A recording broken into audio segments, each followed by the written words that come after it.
Yes, my good friend, a very good afternoon to you wherever you are hearing the sound of my voice. I welcome in a very special way. It's Salon's blog, as you know, and as usual, exclusives only.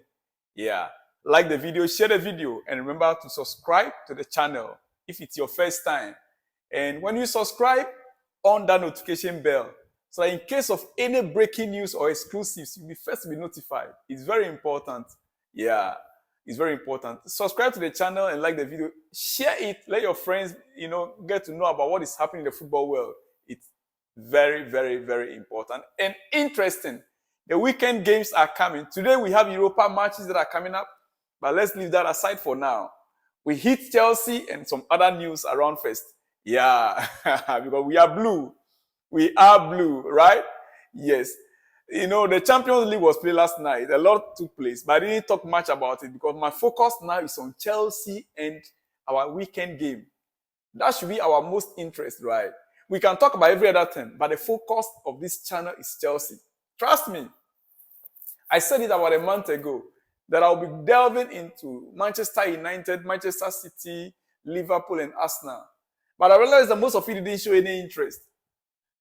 Yeah, so I don't want to go deeper again. I just want to be, important things that are in there, I'll bring for you. Breaking news from Manchester City, you'll get to know about it. Any important news from Man United, you know about it. Liverpool, Arsenal, yes. But my focus now is on Chelsea because you are a Chelsea fan and I know you love to hear only Chelsea news. My dear, let's get started. And by the way, bet winner. There are some games tonight. You can still bet and win. As you can see it on the screen. Just go to the description there, click on the link, register, place your bet, and you're going to win 200% bonus, 200% registration bonus right now as you register.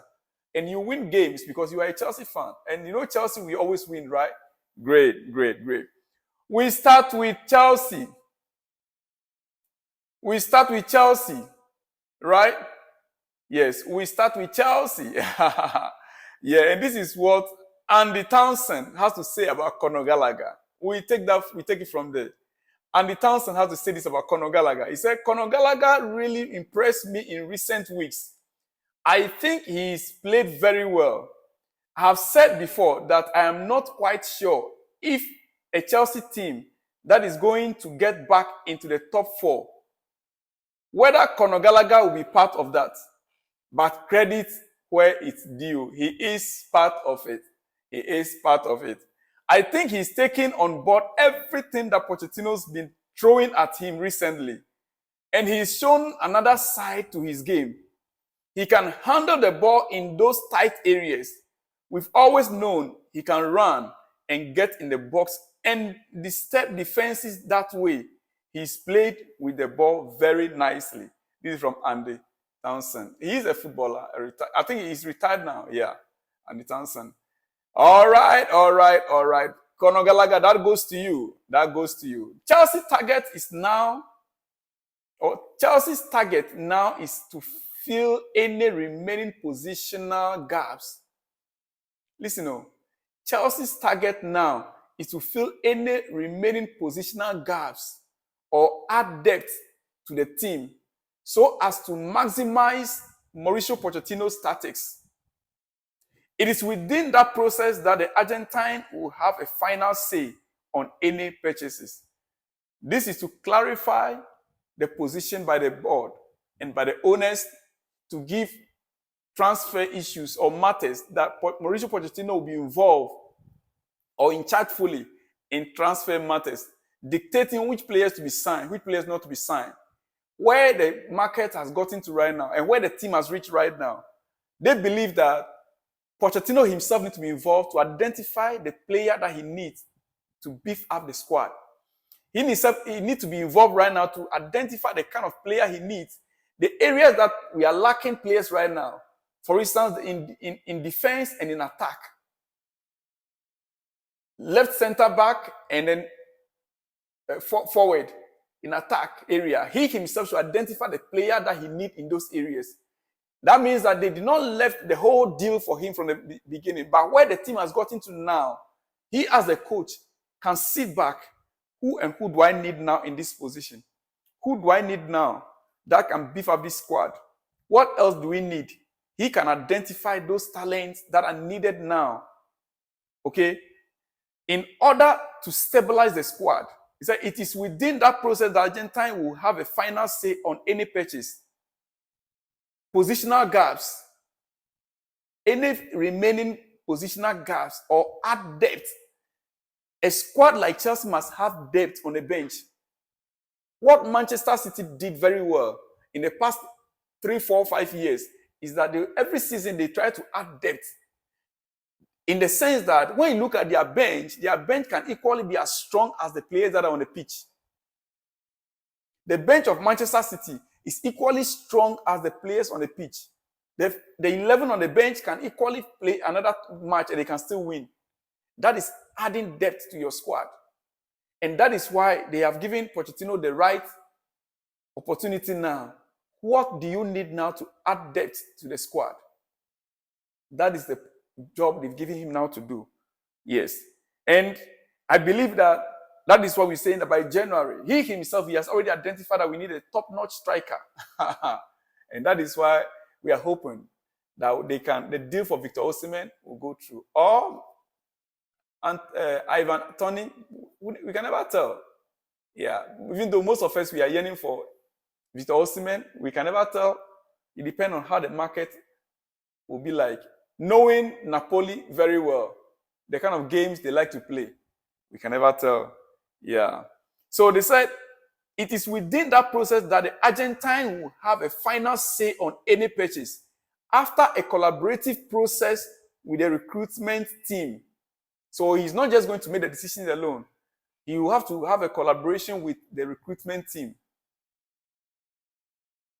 which includes co-sporting directors Paul Winstanley and Lawrence Stewart, and co-director of recruitment and talent Joe Shields. So all these 3 men will be involved in any decision that Pochettino will make on whichever player. They will have to sit down and analyze that player and agree before that player could be purchased, which is good. It's in the right direction. It is in the right direction.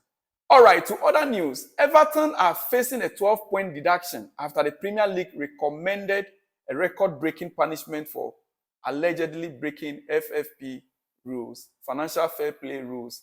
So Everton, they are facing that charge, 12-point deduction.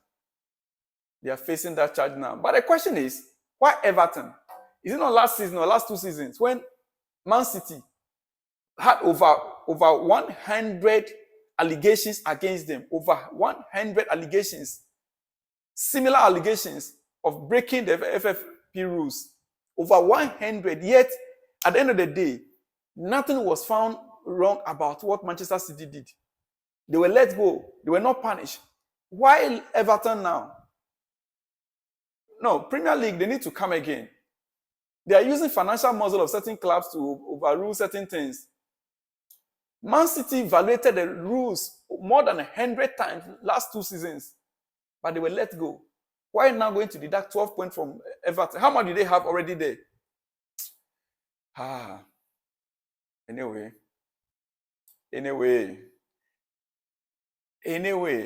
the same news has been emphasized on or recollaborated by Sky Sports. Sky Sports reported that the Premier League has recommended Everton faces 12-point deduction in each case against them for breaching profit and sustainability rules.